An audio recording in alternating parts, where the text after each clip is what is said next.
Assalamualaikum warahmatullahi wabarakatuh, anak soleh dan solihah. Today I will explain about simple past tense. Jadi hari ini materi bahasa Inggrisnya Miss akan membahas simple past tense. Nah, sudah ada yang pernah mendengar tentang simple past tense? Kalau ada yang belum, mari kita bahas ya. Simak baik-baik penjelasan dari Miss. What is simple past tense? Apa sih simple past tense itu? Nah, jadi simple past tense itu adalah keterangan waktu yang menunjukkan sebuah aktivitas atau kegiatan yang sudah berlalu atau kegiatan di masa lampau. Jadi, simple past tense ini menjelaskan semua kegiatan atau aktivitas kita di masa lalu. Nah, misalnya kalian minggu lalu pergi ke kebun binatang. Nah, itu menunjukkan aktivitas di masa lalu atau kegiatan di masa lalu atau kegiatan yang sudah berlalu, kegiatan yang sudah terjadi. Nah, kegiatan yang sudah terjadi ini kalian bisa ditunjukkan dengan misalnya tadi malam kalian bermain badminton. Nah, itu termasuk salah satu contoh past tense. Jadi semua aktivitas yang kalian lakukan dan sudah terjadi itu dinamakan past tense. Nah, past tense ini menggunakan verb 2. Nah, yang sudah Miss kasih tugas kan waktu minggu lalu itu kalian mencari verb 2. Nah, fungsinya apa? Karena kita akan membahas tentang past tense. Nah, di sini ada verb. Verb itu ada kata kerja ya. Kata kerja itu adalah semua aktivitas atau kata kerja atau sebuah kata yang menunjukkan sebuah aktivitas. Jadi, kata yang menunjukkan aktivitas gitu. Nah, seperti apa aja sih? Ada apa aja? Nah, di sini ada 2 verb nih. Yang pertama verb 1 dan yang kedua adalah verb 2. Nah, jadi yang tulisannya berwarna hitam ini verb 1. Nah, verb 1 ini tenses menggunakan tenses simple present.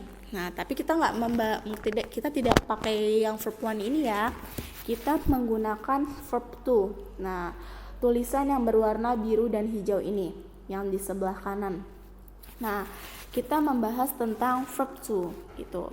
Nah, verb 2-nya ini jadi ada perubahan dari verb 1 ke verb 2. Nah, karena kita sedang membahas past tense, kita menggunakan verb 2. Nah, contohnya di sini Miss kasih ada 6 contoh.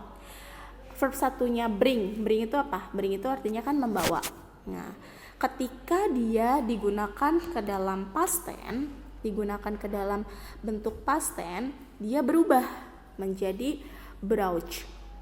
Nah, number 2, go. Go itu artinya kan pergi. Nah, itu kalau go ini bentuk pertamanya, verb 1-nya.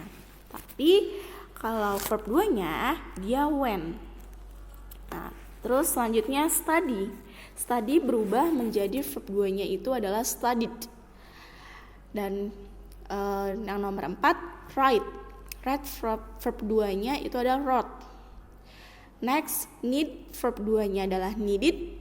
Buy, yang terakhir adalah verb 2-nya adalah bought. Nah, catatan ya. Umumnya setiap kata verb to diakhiri oleh huruf ed. Ya, umumnya biasanya kebanyakan verb 2 itu diakhiri huruf ed. Nah, contohnya gimana Miss? Yang mana yang termasuk ed? Nih, tulisan yang biru. Ini termasuk ed. Nah, umumnya ya berarti kebanyakan verb 2 itu menggunakan ed. Kalau misalnya verb 2 yang diakhiri huruf ed itu maksudnya gimana Miss? Jenis kata. Jadi verb 2 yang diakhiri huruf ed itu termasuk jenis kata yang termasuk ke dalam regular verb atau kata kerja yang beraturan. Jadi bentuknya itu dia beraturan, tersusun, nggak ada perubahan. Nah, terus ada poin yang kedua. Selanjutnya ada poin kedua. Tetapi tidak semua kata verb 2 diakhiri huruf ed. Jadi nggak semuanya nih verb 2 itu diakhiri huruf ed. Nah, contohnya yang mana? Contohnya kalian bisa lihat yang di tulisan berwarna hijau. Ada brush, went, wrote, bought. Nah, nggak semuanya. Jadi nggak semuanya verb 2 itu diakhiri huruf ed.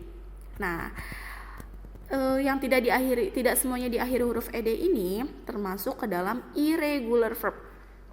Nah, irregular verb itu apa, Miss? Irregular verb itu adalah kata kerja yang tidak beraturan. Jadi dia bentuknya itu tidak sama dari verb 1, verb 2, dan verb 3. Gitu ya. Oke, next kita akan membahas selanjutnya.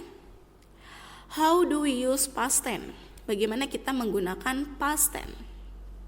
Nah, past tense itu kita harus lihat waktu. Nah, tadi sudah Miss bilang ya, past tense itu adalah sebuah kegiatan atau aktivitas yang dilakukan masa lampau. Jadi itu berhubungan dengan waktu. Nah, di sini ada time-nya. Kita harus memperhatikan waktunya. Waktu yang digunakan dalam bentuk past tense. Ada apa aja? Nah, di sini ada beberapa bentuk waktu yang bisa kita gunakan dalam bentuk past tense. Contohnya ada yesterday yang artinya kemarin, last week minggu lalu, last month bulan lalu, last year tahun lalu, last night kemarin malam, 2 days ago 2 hari yang lalu. Nah, ini adalah contoh bentuk waktu yang kita gunakan ketika kita menggunakan past tense. Seperti itu ya. Nah, di sini di contoh terakhir, di contoh bentuk waktu terakhir itu adalah 2 days ago. Jadi kalau misalnya kita mau menggunakan past tense itu, biasanya kita menggunakan lalu ada ago-nya nih.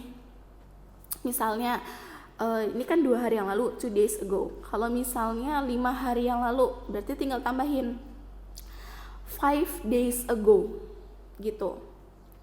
Jadi ya ditambahin ago-nya ya gitu. Nah, simple past tense ini punya rumus nih. Jadi semua tenses itu ada rumusnya. Apa aja rumusnya? Rumusnya gimana sih, Miss? Nah, rumusnya seperti ini. Subject, verb to, and object. Jadi ada subject, ada verb to, dan ada object. Verb 2-nya ini kuncinya adalah di sini, di verb 2 ini. Gitu. Oke, selanjutnya. How do we apply past tense in a sentence? Bagaimana kita mengaplikasikan past tense ke dalam sebuah kalimat? Jadi kalau misalnya nanti Miss kasih tugas, buatlah 5 kalimat tense past tense. Nah, kalian bisa mengaplikasikannya. Tapi lihat lagi rumusnya ya. Nah, seperti ini. Miss akan mereview lagi subjek. Apa sih subjek? Tadi kan di rumusnya itu ada subjek plus verb to plus object. Nah, kita bahas dulu subjek. Miss akan mengingatkan kalian lagi tentang subjek. Subjek itu adalah penggunaan nama orang atau benda. Jadi, subjek itu bisa nama orang, bisa nama benda, itu bisa disebutnya subjek. Nah, apa aja subjek? Ada apa aja? Nah, subjek ada Ayu, Dewi, she, it. Jadi kita singkatnya biar gampang, Ayu, Dewi, she, it. Nah, di sini ada subjek. Di sini ada subjek. Terus ada to be. Ya. Ada to be nih di sini. To be itu apa, Miss? To be itu adalah kata bantu dari subjek. Jadi temannya si subjek to be ini. Nah, berhubung kita membahas tentang past tense, jadi kita to be-nya memakai did semuanya. Gitu ya. Subjeknya I, to be-nya did, subjek you, to be-nya did, subjek they, to be-nya did. Nah, seperti itu sampai it. Nah, itu adalah subjek ya. Diingat-ingat, subjek adalah Ayu, Dewi, she, it. Nah, selanjutnya kita akan mengaplikasikan, kita akan buat kalimat past tense ke dalam sebuah kalimat afirmatif sentence atau positive sentence. Jadi bentuk kalimatnya ini positif. Ya. Gimana contohnya? Nah, ini ada rumusnya dulu. Rumusnya yang itu sama ya, kayak bentuk yang tadi. Subject plus verb to plus object. Itu rumus, ini rumus yang harus dipakai dan harus kalian ingat-ingat untuk kalimat positive sentence. Nah, contohnya, yang contoh yang pertama, number 1, I went to Puncak last week. Nah, I, di sini subjeknya I yang berwarna hitam. Terus verb 2-nya yaitu went yang bertuliskan warna ungu. Went itu artinya pergi, ya. Nah, to puncak, last week. Nah, di sini objek ini keterangan waktu. Nah, yang tadi sudah Miss kasih contoh. Keterangan waktu yang digunakan pada past tense itu adalah bisa last week, bisa last month, last year, dan sebagainya ya. Ini salah satu contohnya. Nah, jadi bentuknya itu adalah subjek. I-nya itu subjek, when-nya itu bentuk verb to puncak, and last week-nya itu adalah bentuk keterangan waktunya. Gitu. Nah, yang kedua yaitu you studied English last week. Ini sama contohnya.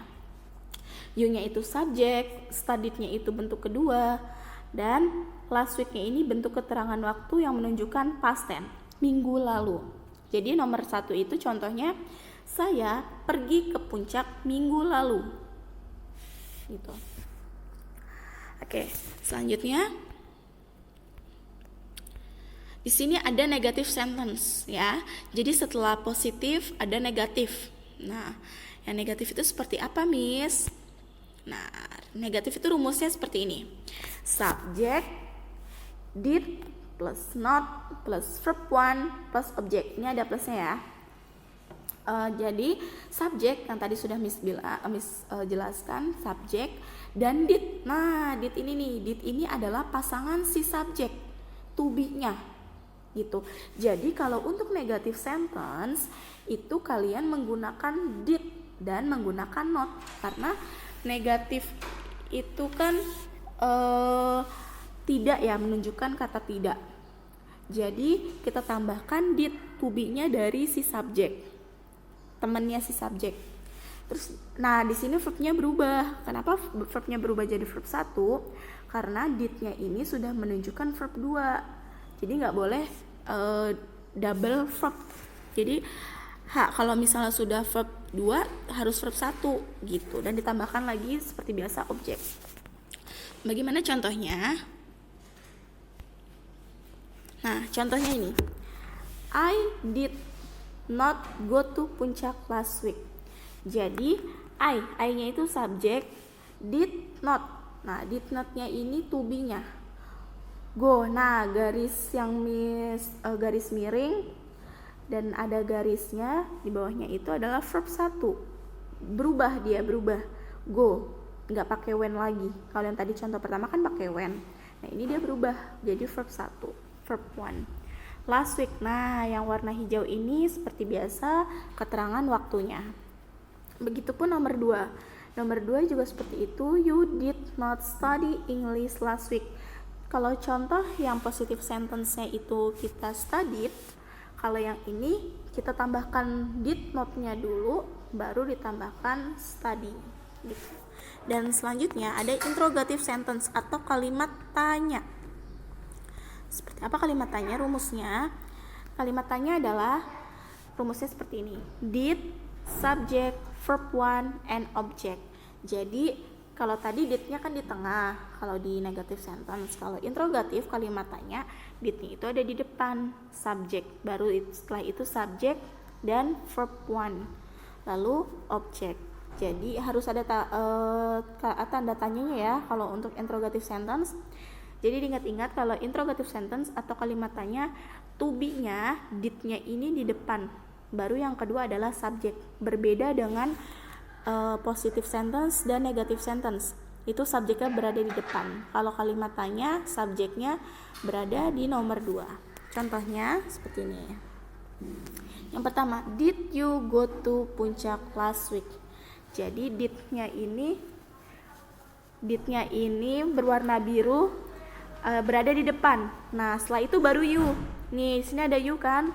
Nah, you-nya itu nomor 2. Baru setelah itu balik lagi dia verb 1. Jangan ditulis verb 2 ya, karena di sini sudah ada verb 2 ini sudah digantikan dengan did. Gitu. Dan verb 1 go. Dan last week-nya jangan lupa ketinggalan. Kalau last week keterangan waktu yang menunjukkan interrogative sentence ini di paling belakang. Ini tidak berubah ya, yang keterangan waktunya. Yang berubah adalah hanya to be-nya, subjek dan verb-nya gitu ya. Oke. Nah, seperti ini. Jadi yang kedua, contoh kedua, did she study English last week? Nah, didnya ini tadi yang di depan subjeknya adalah she itu kan termasuk ke dalam subjek. Studynya verb 1, verb 1. Nah, ininya tidak berubah gitu, seperti itu. Bisa dipahami ya. Kalau misal kurang jelas, nanti bisa diputar ulang video ya ini penjelasan dari Miss, atau masih kurang jelas lagi bisa japri ke Miss ya. Nanti tugasnya akan Miss share. Nah, oke. Thank you for attention. Good luck.